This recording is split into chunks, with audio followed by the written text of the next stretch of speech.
রিয়ামণি দুইজনই আমাকে মেরেছে। যখন হিরো আলম আমাকে মারে তখন আমি রিয়ামণিকে গালিগালাজ করি যে তুই হচ্ছে আলমকে উত্তেজিত করছিস। তখন এক পর্যায়ে ও আমার গায়ে হাত দেওয়ার পরে আমি দৌড়ে পালাতে যাই আমি সেন্সলেস হয়ে পড়ি। তখন রিয়ামণির ওই যে সেলিম আর রিয়ামণির ছোট ভাইয়ের যে রুম থাকে, তখন সেলিম মদ খাওয়া থাকে, আমাকে ওই রুমে নিয়ে বলে যে তোকে আমি মুখে বলতে পারছি না, স্টাম্পে সই দিবি, মামলা তুলে নি, ঠিক আছে, আর মিডিয়ার সামনে কোনো সাংবাদিকের সামনে কোনোদিন কোনো কথা বলবি না।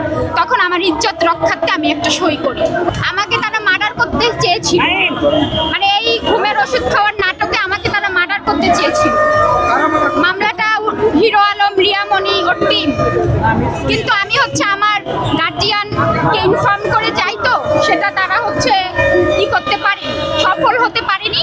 এখন তাদের পরবর্তী পদক্ষেপ ছিল যে এই মামলাটা তো মেজর একটা মামলা, তাই আমার সঙ্গে এখন হিরো আলমকে একটা বিয়ে করায় দিবে, দিয়ে পরবর্তীতে ডিভোর্স করায় দিলে তো আর সেই মামলাটা তো হাজব্যান্ড ওয়াইফের মামলা, দেনমোহরের টাকা দিয়ে দিলে শেষ।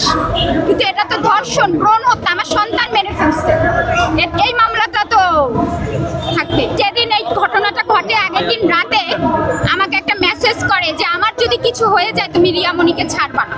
তারপর থেকে তার ফোনে আর আমরা পাই না।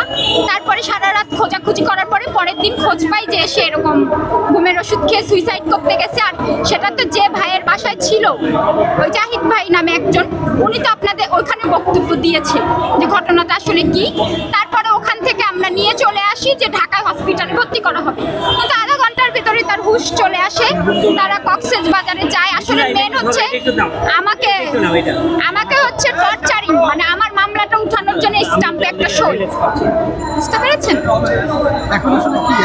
আর আমি যেন মিডিয়ার সামনে কখনো না আসি, কিন্তু আমি তো এসবে ভয় পাই না ভাই, আমি কাউকে ভয় পাই না। রিয়ামণি, হিরো আলম দুজনের, আর ওদের অ্যাসিস্ট্যান্ট সেলিম তো অলরেডি বলছে যে আমার ভিডিও যারা আপলোড দিবে তাদের আইডি নাকি উড়াই দিবে, বুঝতে পেরেছেন? আর আমি তো আমার ফোনটা তো ভেঙে দিছে, আর একটা ফোনে আপনাদের আমি অনেক রেকর্ডিং দিব।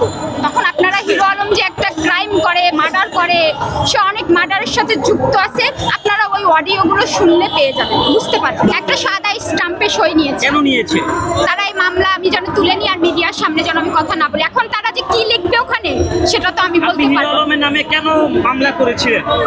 মামলা করেছি, সে আমাকে বিয়ের প্রলোভন দেখিয়ে সংসার করেছে, এটা ধর্ষণ।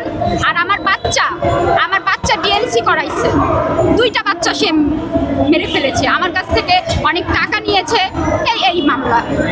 শোনো একটা কথা কি ভাই, আমি যখন তার বাবার সেবা করেছিলাম, আপনারা একটু নিউরোসায়েন্স হসপিটালে দয়া করে যে আমি মেয়েটাকে অসুস্থ না স্বাভাবিক সুস্থ আপনারা খোঁজ নেন।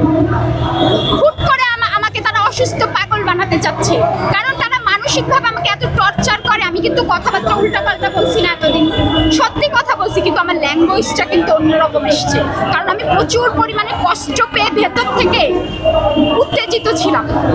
এই জন্য আমি কথা কিন্তু সব রাইট বলেছি, কিন্তু আমি উত্তেজিত ছিলাম, ভেতর থেকে উত্তেজিত ছিলাম। এই জন্য আপনাদের দেশবাসীর কাছে আমি ক্ষমা চাচ্ছি, কারণ আমি এরকম ব্যবহার করা মেয়ে না।